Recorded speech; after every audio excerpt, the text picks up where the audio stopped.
We are continuing our journey to the TVFCU Idea Leap Grant giveaway that'll be taking place later this spring in the month of May, where they're giving away a lot of money to area businesses in the North Ocoee region, Northwest Georgia, and as well as right here in Chattanooga. So we're having a chance to be a part of the Ocoee-Bradley County part of it, as well as North Georgia. So this morning we're heading back down to Dalton to meet Tangela Johnson, who has big plans for the North Georgia Center for Educational Excellence. We are continuing our look at the semi-finalists for this year's TVFCU Idea Leap Grant, and this morning we are in the woods of Dalton talking with Tangela Johnson, who is the founder and president of the North Georgia Center for Educational Excellence. I'm going to call you a visionary. Oh, thank you. Good to Thank see you so this much. morning. Good to see you too. So for a lot of people, where we're standing looks like a beautiful spot, yes, but just a bunch of woods. You see clear through those trees to a dream come true for you and what will probably end up being an awful lot of future leaders all across the world. Yes, absolutely. So it is amazing to be standing here in front of these woods in Northwest Georgia, which are absolutely beautiful off of Gap Mountain. So a couple of years ago, I actually had the opportunity to speak at Leadership Georgia, and Leadership Georgia came to Dalton.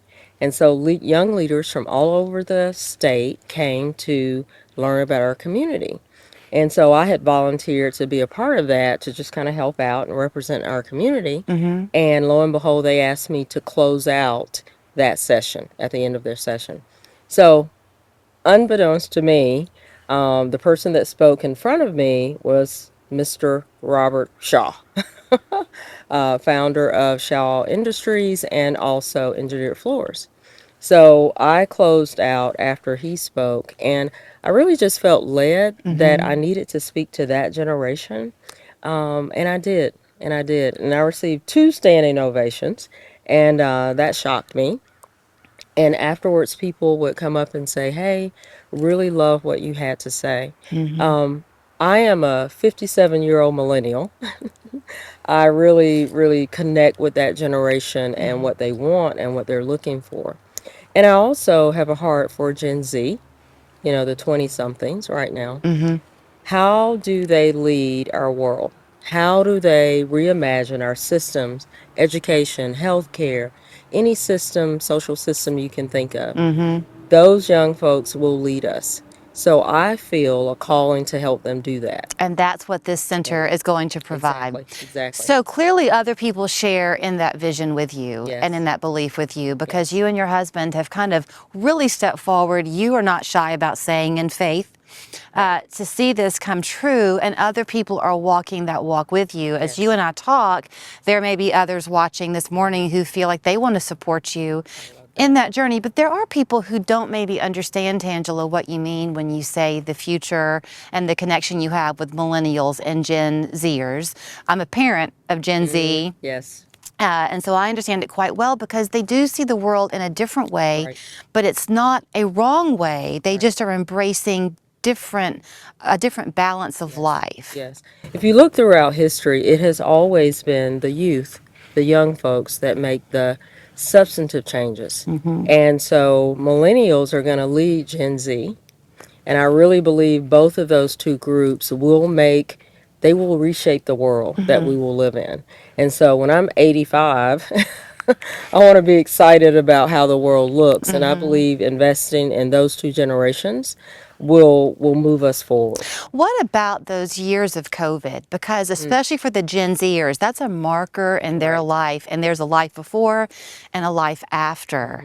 And they really, a lot of them will say that they almost feel robbed of some pretty strong developmental years. So going into the workforce now, you're going to have to really guide them, I guess, into what it is to have shared space, not everything remote, a collective view. Yes.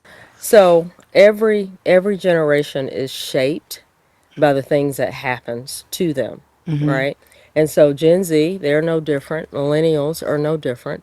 But I think the difference is, if I'm being honest, the level of technology that we have available to us will shape things in a different way. And I think it can be a good thing but I think corporations and communities are going to have to figure out what that looks like, and these young people are going to lead the way. I want to be a part of that. Isn't that interesting, though, that you mentioned the technology, and yet your vision for helping them with Yes. their future is here in the woods? Yes. Some things are eternal. Yes. I do want to ask you this, too, about your own personal story, not to get too involved with it, but you said you kind of made this decision when you were young Yes. that you did not want to be the do one thing for your whole career Right. person. So for me, at age 28, I decided that I wanted to live a life of purpose, and I didn't know what that looked like exactly, but I knew that I had to try. And so when I look back over the last 30 years or whatever, I made the right decision for me, and I want to help other people do that. When we understand our gifts and talents and we understand our calling, the world becomes a much more beautiful place for all of us. And so when you lean into that, you put energy into that, you live a certain way. And so one of the reasons this 100 acres behind me is so important is because we need nature, right?